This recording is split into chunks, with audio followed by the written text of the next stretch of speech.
Hello, you're listening to the OmniTalk Fast 5 podcast, brought to you in partnership with Microsoft, the A&M Consumer and Retail Group, Takeoff, Sezzle, and Silk. The OmniTalk Fast 5 podcast is the podcast that we hope makes you feel a little smarter, but most importantly, a little happier each week, too. Today is December 8th, 2022. I'm your host, Ann Mazinga. And I'm Chris Walton. And we are here once again to discuss all the headlines making waves in the world of omnichannel retailing. Yeah, and normally this is where we do the review part of the show. And this week we've got a really, really unique review, probably the most unique review of all time, because you went down an AI rabbit hole. Oh, yes. With this new thing called the Chat GPT bot. Yes. That I guess you told me has gone viral this week. Yeah, I must be living under a rock. There's like a 'cause million I didn't hear downloads about that this. happened this week. I'm sure everybody listening is familiar and has read all the memes on Twitter and all the other stuff that's out there. But yeah, but I hadn't heard about it. You texted me about it this morning, yes. And I was like, and you and I both were like, we got to talk about this because you asked the AI bot one specific question. Yes. And then what you got back kind of blew your mind and mine as well. Yeah, I mean, I've seen do a haiku, all these other things, right. Minimal things, but I was like, all right, I want you, Chat AI bot, to create a rap lyric based on Ann Mazinga and Chris Walton. What will it do? This, Chris, is what I said. And I think we need to record this track, not me, but I think we need somebody to record this track for our new intro music. Like a cameo or something? Yes. Yes, that's a good idea. Absolutely. So here, OmniTalk really listeners, is what the chatbot said back. Ann Mazinga and Chris Walton on the mic, spit and fire, making hits, what a sight. They're the retail experts giving us the lowdown on the latest trends and how to turn your business around. The dynamic duo, always on the grind, giving us the insights we need to stay ahead of the times. From e-commerce to brick and mortar, they've got it all. Ann and Chris, they're the real MVPs, y'all. So if you want to stay on top of the game, make sure to tune in to OmniTalk Retail Fame. Ann and Chris, they're the ones to beat in the world of retail. They're the elite. Boom. Mic drop. That is so awesome. My God, they nailed it. A robot came up with that in how long? 3 how seconds. Long? 3 seconds. That's insane. Beep, beep, beep, beep, like the little dots that you're waiting for a text back, and boom, they spit that hot fire. That is nuts. I love your idea, too, about getting that somehow recorded for us, because that's the bomb. And now everyone's going to go do this exact same thing. We've got a few hip-hop artists in Minneapolis. I mean, I feel like we could maybe convince one of them to or get some 80s wannabe that's had a one-hit wonder on Cameo to do it too. Perhaps. Which is totally our brand. But Perhaps. Yeah, we'll figure it out.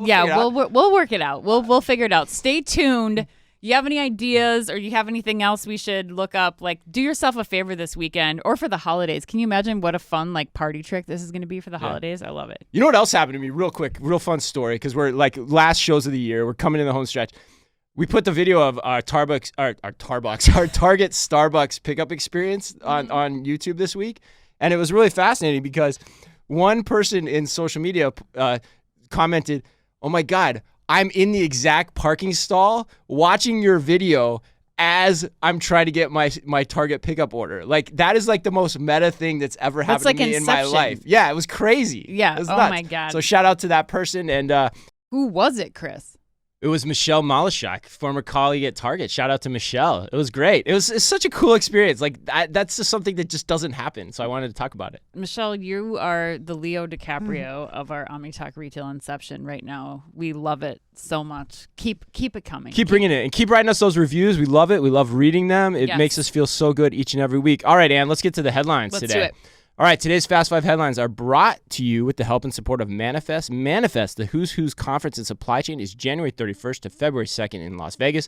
And OmniTalk fans, don't forget you can still save $200 on your registration by heading to manifest/OmniTalk. That's MANIFE.ST/OmniTalk.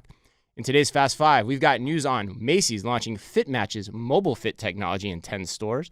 Walmart CEO Doug McMillon claiming theft is becoming a big problem at Walmart.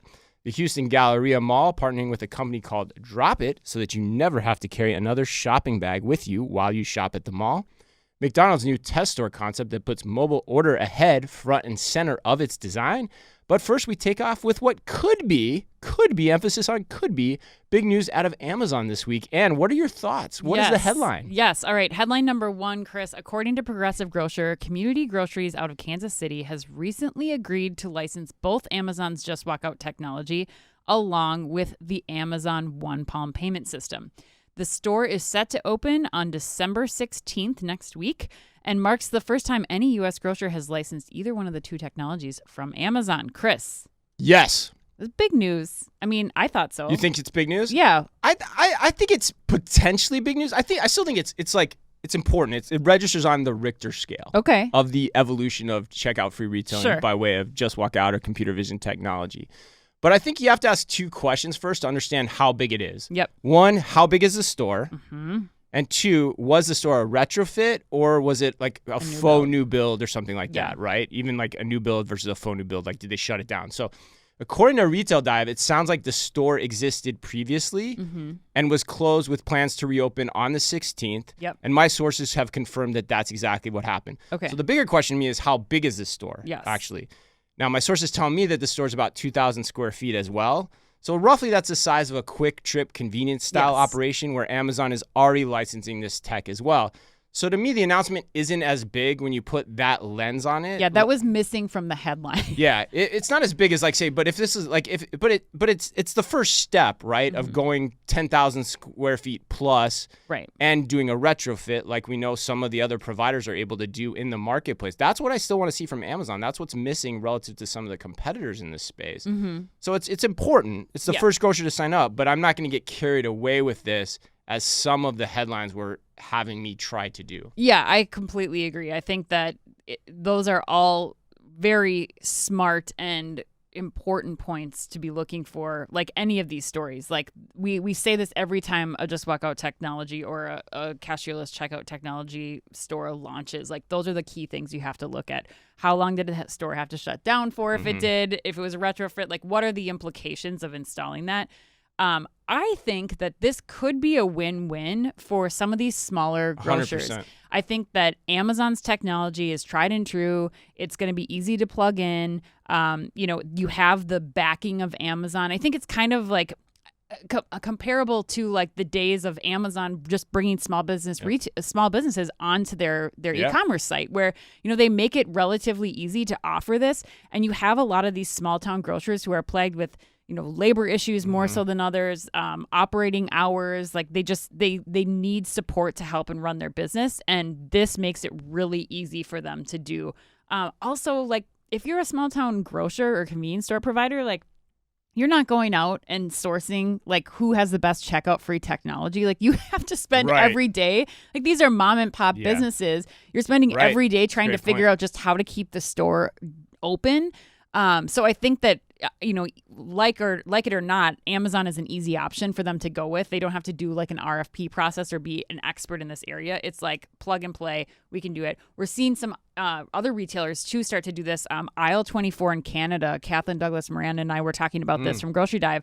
It's a family business. Like they owned a family convenience store, and the next generation is trying to figure out like, how do we automate this entire experience? What are the options? So I think that, again, this is going to be something that we start to see a lot of those smaller grocers express interest in. I don't think we're going to see it at the larger regional levels, or certainly not from any larger retailers. That's interesting. Yeah, it'll take more time for sure. That's interesting, too, because it brings up something we'll probably talk about in the last headline with McDonald's too, which is like you're seeing innovation now start to happen out of necessity for how the business models are working, and that's your point about the small businesses needing it more so than ever. Is really key. So Amazon smartly, well positioned as always to play that game relative to other people. All right, headline number 2: FitMatch has launched its patented shape-based fit solution in 10 high-volume stores. According to a company press release, and those that follow OmniTalk closely will know this because we've had the CEO, Hanif Brown, on our podcast, and that is to experience FitMatch, a shopper completes a body scan with the assistance of a store colleague using a device equipped with LiDAR technology. The entire process is private, and the resulting avatar is completely anonymized. FitMatch's patented algorithm then analyzes the shopper's unique body shape to precisely match them with product matches in recommended sizes and styles that have proven to fit their digital twin. And I'm going to play this headline a little bit differently this week because you have actually tried the FitMatch technology in person in Las Vegas. So I have a number of questions for you today that I'm going to pose to you. Not just one, but first I want to know, do you like this move from Macy's? And then 2, if you compare it to other fit technologies that you've tried, what do you think are the watch outs for both Macy's and for FitMatch in order for this deployment to be successful in the long run? Okay, so first question, do I like this move from Macy's? I do think that this is going to provide a more positive experience for Macy's customers. If, big if, all right. The store associate can be staffing that. Like that's I think the number one problem. Again, it's like with every Macy's stories we've covered in the last few weeks, it's like Macy's, good idea, but like, do you have the backbone to support this technology being successful in your stores? And so this will require, I mean, when I was at Savage by Fenty, they had, 6 associates in the fitting room who are on you. Like, it's a small store. I mean, the Macy's bra department is large. So I think it's like, one, you don't have to worry about as much about the training, which is nice. Like, so they don't have to be like expertly trained. It's really easy to pick up and use. But like, are you going to have enough associates to man the counter, the checkout counter, to be in the fitting rooms? Like, that's going to require an overhaul and staffing for this to be successful. Which is a great point, because they've tested this so far in 10 high volume stores. That was specifically called out in the news reports on this. Yes. And your staffing in a high volume store is very different than your average run-of-the-mill other 500 100%. Macy's stores throughout the country. 100%. And that's where I think that what Hanif talked about when I interviewed him at Savage by Fenty will come into play, where the next step for this technology is for the individual, you and I, to be able to take it to our homes, like you can do with the Victoria's Secret the fit technology, where I can do it in my own fitting room inside Macy's. Like that's, I think, where we'll have to get to for this to scale to the rest of the Macy's and to be successful. But the other important thing that I think is important is it also requires that Macy's inventory is like organized, that they know exactly what's in the store, because that's something that, again, it's much easier to do in a smaller, specialty retail store like Savage by Fenty, where you know exactly what you have. Like, you don't have hundreds of stores across the country. Or an online experience that picks from one warehouse. Exactly. And I think that's another thing where, like, I don't want to have to dig through racks on racks on racks in the Macy's lingerie department once I know, like, that's not helping the experience. So there's a lot of ifs around this for me. Yeah, I love Hanif and Fit Match. I think the technology is solid. I think it's just the execution will be really critical here for Macy. Interesting. I'm glad I asked those questions that way. That was really great. Like, I for me, when I hear you talk like that, to me, it's almost a deal breaker to me for Macy's for this in the long run if the employee has to be involved for those reasons. Fair, and the inventory part is brilliant. Like, I never even thought of that. Like, that's a really potential hang up for this as it goes out potentially nationally. So I know Hanif listens to the show too, so I hope he's treading carefully here. That would be my one word of caution, not putting too many eggs in the basket on the Macy's rollout and still focusing on situations that are more ideal for this to work in the long run as it's currently devised and concocted. But we'll check out those Macy's stores. I got to go check it out. That's another. I love me a Fit Match situation. So like, I'll go into. We'll be heading to those stores. Not that we need more work at NRF, but that actually is one we should put on our NRF watch list. For sure. All right. Headline number 3. According to CNBC, Walmart CEO Doug McMillon recently said that rising theft at Walmart could lead to price increases and store closures. Speaking on Squawk Box, McMillon said, "Theft is an issue. It's higher than what it has historically been," end quote.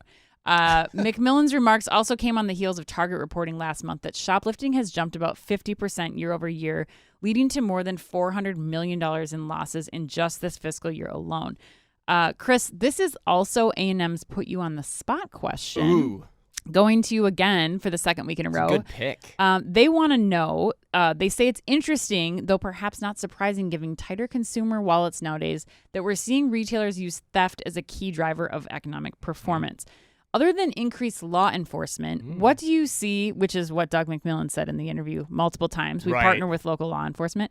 What do you see as some progressive actions and potential tech investments that retailers should be considering to reduce the potential impact of theft? Wow, that's a really awesome question. Again, consistently bringing it every week. We thank the A&M team so much for that. Before I answer that question, though, I want to say first a couple things just about the announcement in general. That one, I'm a little skeptical here because I think McMillon is trying to seed some down news about holiday potentially with this announcement. I'm curious about that. There's smoke. There's smoke in here. My ears are ringing, but because it seems like it could be a page out of the new Retailers Wall Street Set Expectations Low playbook, particularly because Target, as you said, did the very same thing. And also there was a report this week from Placer AI that, interestingly, Walmart's store traffic was down 5% on Black Friday. And there's also been a lot of questions in the media and people we've been talking to about the whole report that they won Black Friday searches too. That's starting to sound a little dubious as well.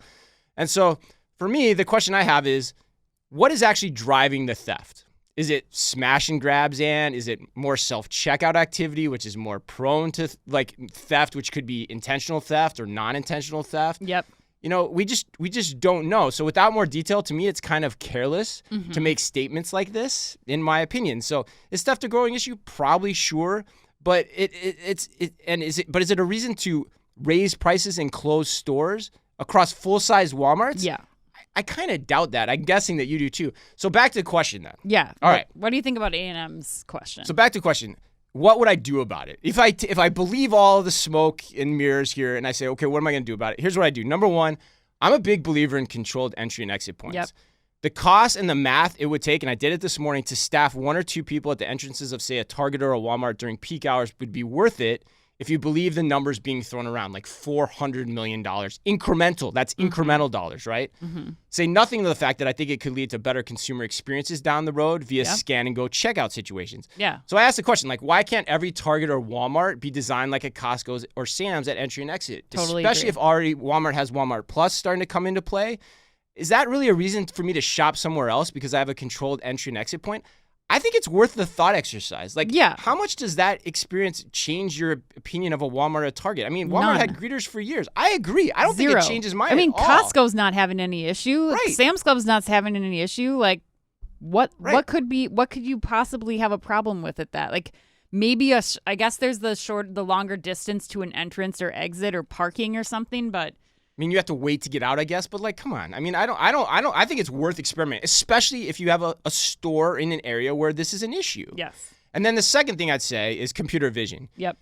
I think people should be at least looking at it for monitoring self-checkouts and your high theft items on shelf immediately. Yep. Like, call the likes of the Everseens of the world who's working with Kroger on that. Deploying computer vision at self-checkout to alert people when there is theft, both incidental and intentional. Yep. And you know who we haven't heard anyone complain about? Who hasn't complained about theft? Who? Kroger. I haven't heard one word from Kroger complaining about theft, at least from my memory. Not saying and that they still sell razors and other liquor they and all still the do other business locked just items. like everyone else. So those are my 2 things: controlled entry and exits, computer vision. That's what I would do. But what do you think? I do think the numbers that are being reported are startling. Like, Target's up 50, theft is up 50%. But the other question that I have about this reporting and the Squawk Box interview, I'm sorry, but Doug McMillon, this is being blown up into such a big headline from like basically 2 sound bites from Doug McMillon where he said the same thing over and over again. But so I guess I'm curious, like, does this also include online theft? Because we haven't heard it. Like, remember when we interviewed Signified's Bennett? He was talking to us just about like the curbside pickup and like all the theft that's happening there, and like, is that inclusive of this, or is it just the smash and grabs that you're talking about? Like, I feel like we have to get more granular It's a on great like point. I'm assuming it doesn't, but I don't know which areas we're talking about here. But I totally agree with you. To answer A&M's question, I think single entry and exit points, more RFID tagging on products. Yep. I think more showrooming, like looking at what Best Buy is doing and some of these other stores. Like, does it make sense for you to showroom or also to have more locker pickup? Like, how are you? Is there ways that you can still make a convenient shopping experience for people, but like it doesn't have to be going into the store, and like you just have more control over who and what is happening in the stores. Yeah. And last point I'll make. Yeah. I went to our local Walmart because I tried to test Walmart curbside pickup this week. Curbside pickup and returns, right? And returns. Sorry. Yes. Walmart returns. I did curbside pickup. That works. Yeah. Returns did not. Did not. So I spent a giant portion of my Sunday in the line at the Walmart, which was right across from the Walmart has a fully staffed police department there, like a satellite police office. There was four officers that were fully staffed there, 2 squads parked outside, like, and they are there all the time. That's the holidays. So I have a hard time when Doug McMillon's like, we just got to increase law enforcement. Like, you got a police station in your store. Like, how much more can you be doing? Yeah, here? the marginal effort of that's not going to work very much. I hear what you're saying. Sorry. Yeah, but again, it goes to the point. Like, why wouldn't you start experimenting with these things in those areas? At least in my it's got to be less expensive than having a police station in front of the store. Yeah. I don't know. Although who's fitting the bill for that too Yes, is that's another right. question. All right. Now we went down a rabbit hole. Why he got on the political stump for that too. Yeah, right. All right. Number 4. Headline number 4. Believe it or not, we're at headline number 4. The Houston Galleria is now offering a hands-free shopping service that will allow customers to shop bag-free at participating stores within its mall. According to KPRC2 out of Houston. I feel like we need a ding, like ding, ding, ding, ding. KPRC, Houston. I love doing this show with you. The service is powered by Dropit, and it can be downloaded through the Dropit app or also requested with an associate to collect their bags for delivery to their home or to their hotel. Shoppers can also request to pick up their bags before they leave the Galleria. A number of retailers, including Aveda, Lululemon, Chico's, Aeropostale, and about 20 or so others have already signed up to be part of this service. And my question to you is, what do you think of this idea? Would you love to be able to shop a mall without ever carrying a single bag from one store to another? I may be leading the witness on that question, but I'm curious what your thoughts are. Yeah, of course, but this is not new. Like, package pickup has been around since the days I was a child going downtown with my grandma to Dayton's, and we would shop, and she was the queen of package pickup. She was like the OG. She would just be like, all right, we're getting you this dress. We got your shoes. Send it to package pickup. You would pull out like this. What's old is new again. Okay, yeah, right. They're like it's making a common it cool theme on again. this show, right? But I do like to see more momentum in this category. I mean, we saw Sam's Club doing this within the last year, where you're shipping from like you can scan in store and ship it directly to your home. So I think it makes sense for those large and bulky items, especially for people shopping in the holidays. I would love to actually see this in grocery, which doesn't make a lot of logistical sense. It's never going to happen. But like for those people who do want to pick their avocados, like if you could just go to the grocery store and then they deliver it to your house, like you shop and do all the stuff instead of just driving around the corner to pick up your groceries. That's like interesting. If I could be like, I still want to do my grocery shopping, but I have like 10 more errands to run. Yeah. Can you just store this and then deliver it to my house from like 2 to 4 this afternoon? And then I'll meet you there. I don't have to unload it from my car. Like, especially for like elderly people, I think that could make a lot of sense. So that's interesting. I like the idea. I think it's just you have to make sure that it's going to be easy for people to do. Like downloading another app, I think is probably this still the test phase, the Dropit app. But I think once it starts to get integrated more into like the mall's general, like I'm going to the Galleria, here are all the things. Yeah. You know, it's just got to be worked into that whole like interaction with the space that you're shopping. Those are really great points too, Ann. Jesus. Yeah, the whole old is new theme. Like, yeah, you're right. Like, it's existed before. Why can't it exist again? Yeah. Especially the pickup side of this. That's Yeah. my thing, too, is like, I don't even know why I'd focus on delivery right now. I'd just be focused on pickup because that's so much easier to do from a cost perspective and probably easier to pull off logistically. Right. And your point about grocery, like, why don't you do that? Like, we have a store right here in town where, yeah, they'll like, I go through the check lane, they'll bag my stuff up, and then I'll pick it up in my car because it's freezing in Minnesota. But why couldn't they just deliver it, too? And then your part about the apps is really great, too, because we're starting to see this, and we've already talked to some cool companies that are doing some interesting things in the loyalty space for malls where, you know, by way of things like the Apple Wallet being like the way to pay for a mall. Like you could light up all these things through that type of philosophy where you white label this, you know, technology, so to speak, for the mall. And there's just this way you pay and interact with the mall in general, which we've talked about a lot. So, yeah, I mean, I love it. I mean, to me, anything that breeds innovation from a point that is a pain point or a friction point for me makes sense. Like, I hate going to the mall and carrying bags. Yeah. And it limits how many stores I can go to because you come to a point where you can't carry anymore. And so you have to go home. So I have to think if you get people to adopt this, it's going to be beneficial for all the retailers involved, right? Yeah, for sure. And it seems like to your point, like I think it seems like such a baseline thing that the malls could do to bring joy to the consumers. Like, it is possible to do this pretty simply, I would think, and, you know, help people out. Get people to your mall over another mall. I like how you said that, bringing joy to people as a mall. It's kind of what we do here on the Fast Five podcast, Ann. Bring joy. Bringing joy? Yeah. There's like a holiday term for that. I can't remember of what it is. Like, you know who I want to get Anna Taylor-Joy on our podcast. I don't know who that is. She's the Queen's Gambit. You remember that show? Oh, yeah. Oh, my God. Are you going to see that movie, Amsterdam? Probably. I don't know what it is. Oh, my God. I'm going to watch it this week. Oh, we're getting with Brad Pitt? Everyone and their mom is in that movie. Yeah. I don't know if Brad Pitt's in that movie. But maybe anyway, not. there's like Robert De Niro's in that thing. Like, I don't know. It's so,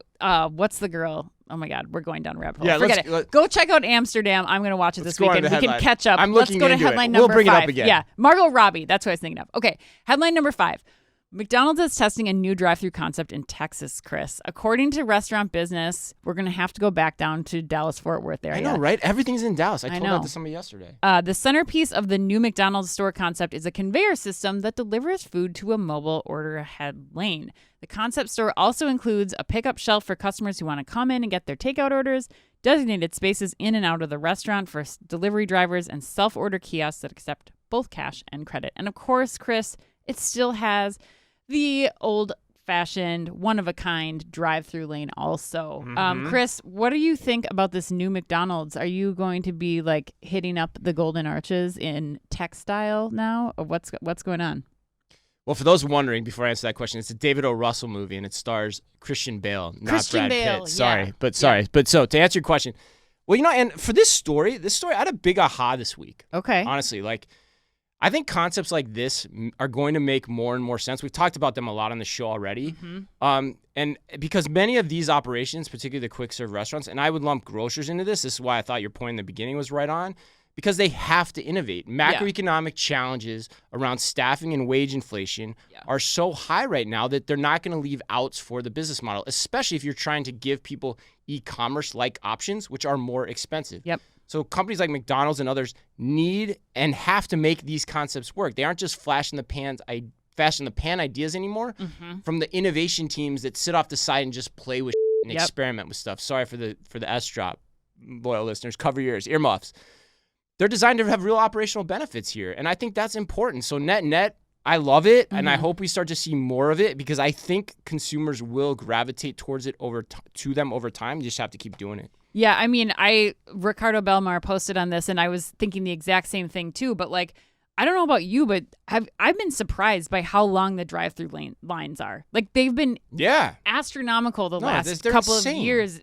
There's no reason to me why. We need to make fast food fast again, and this is the way to do it. Yep. You also need to be careful about margins in these food environments. And then we saw Starbucks, we're seeing Taco Bell, we're seeing now McDonald's.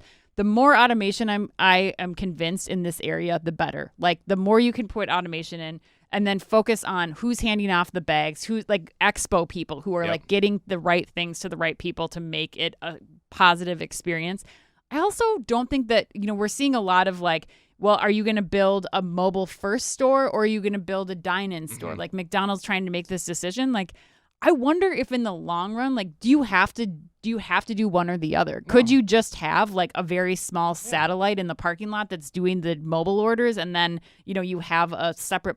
I know McDonald's is an important part of communities places too, so it makes sense to have the restaurant as well. But I don't know. I think this is just we're gonna see this blow up in the next year. Yeah, the hard question to answer your point that you're making there is really the new store versus the retrofit. It always comes back to the retrofit solution, but you're not going to know that until you do the experimentation on the new builds, which is important. The other point I'd bring up here too, which gets back to the aha, is I think there's an important lesson on innovation here and how organizations try to go about innovation. The wrong approach, and you and I are victims of this from our days at Target, is having an innovation team. I kind of alluded to it before, but having an innovation team, and they're just off doing experiments. Yep. And every experiment is great, right?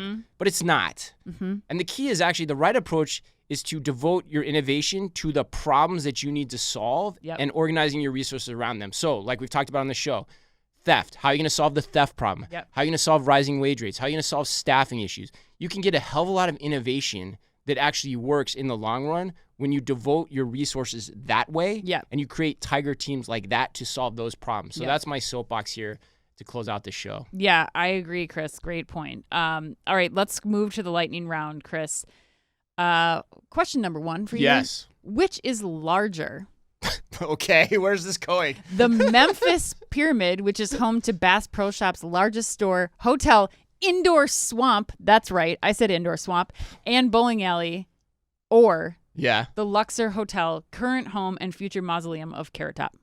Is that really true? He's going to be the future mausoleum of Carrot Top when he dies? He's been at the Luxor for That's at least so- 20 years. I think he's just going to be buried in the top of the pyramid. Okay. That's so creepy if it's true. I have no idea, Ann. I have no idea. I'm going to go with the Luxor Hotel. But is that true? The Luxor Hotel is correct, but only fantastic. by a few feet. I think it's I think Bass Pro Shops, like the Memphis Pyramid, is like 97 feet. And Whose job is it to measure that? I don't know. It's insane. 97 feet. It's got to be more than that. I have no idea. Yards? All right. I don't know. All right. Next one. Mark Laurie's new Kitchen on Wheels startup Wonder has reportedly cut back on staff and scaled back its operations after just recently receiving an astronomical valuation. No surprise there. But are you surprised, Dad? No, I'm not surprised at all. I think that he should focus all of this time and energy on the Timberwolves because I went to a game last week and it was electric. Come on, bro. Yeah, but focus on the team. But they ain't doing well. They're not having a good season well, so far. that's what I mean. Very Focus under- on the team. It can be not so meeting good. It can be expectations. so good. Yeah. And he's like an animal. It's hard not to enjoy an NBA game. It though, is. Too. It is. All right, Chris, question number 3. Instacart just launched same-day delivery of Christmas trees and other holiday decor. Are you a real or artificial guy? Ooh, that's a good question. In more ways than one. I have no idea which way you're going to go, and I have no idea what you meant with that last statement either. But, oh, man, for me, I'm a big artificial guy, and it's because it's pragmatism, man. It's all about pragmatism. I hate the fire risk with a real one and the needles at the end of the season. Like, it's terrible. I would like to I see, hate that. I would like somebody whose like spouse or partner is in insurance to call us. I want to see the side-by-side of like, Have you ever seen a Christmas tree go up in flames? I have, but It's my insane. argument is like, what about all the other stuff that the like synthetic trees are made of? Like that's got to go up in flames fast too, right? I don't think so. Not like, I mean, those videos are insane. All right, question number 4. This might be my favorite question of all time.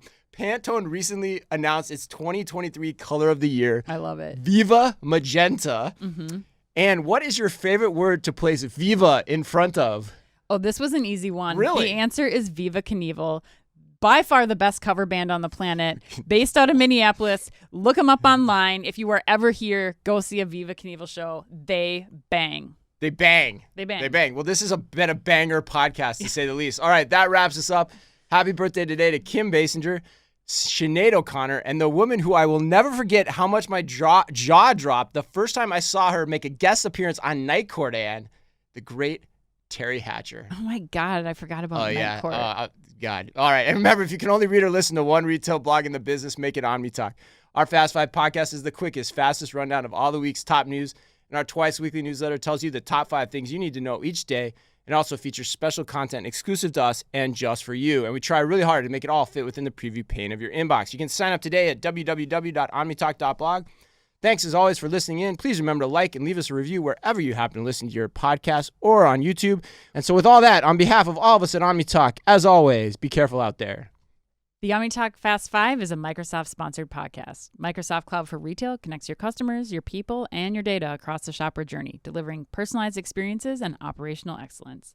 And is also brought to you in association with the A&M Consumer and Retail Group. The A&M Consumer and Retail Group is a management consulting firm that tackles the most complex challenges and advances its clients, people, and communities toward their maximum potential. CRG brings the experience, tools, and operator-like pragmatism to help retailers and consumer products companies be on the right side of disruption. And Takeoff. Takeoff is transforming grocery by empowering grocers to thrive online. The key is micro-fulfillment, small robotic fulfillment centers that can be leveraged at a hyper-local scale. Takeoff also offers a robust software suite so grocers can seamlessly integrate the robotic solution into their existing businesses. To learn more, visit takeoff.com. And Sezzle. Sezzle is an innovative buy now, pay later solution that allows shoppers to split purchases into 4 interest-free payments over 6 weeks. To learn more, visit Sezzle.com. And finally, Silk. The Silk Cloud DB virtualization platform is a virtualization layer between your workloads and the cloud. Helps you scale your cloud without scaling your costs. Visit silk.us to learn more.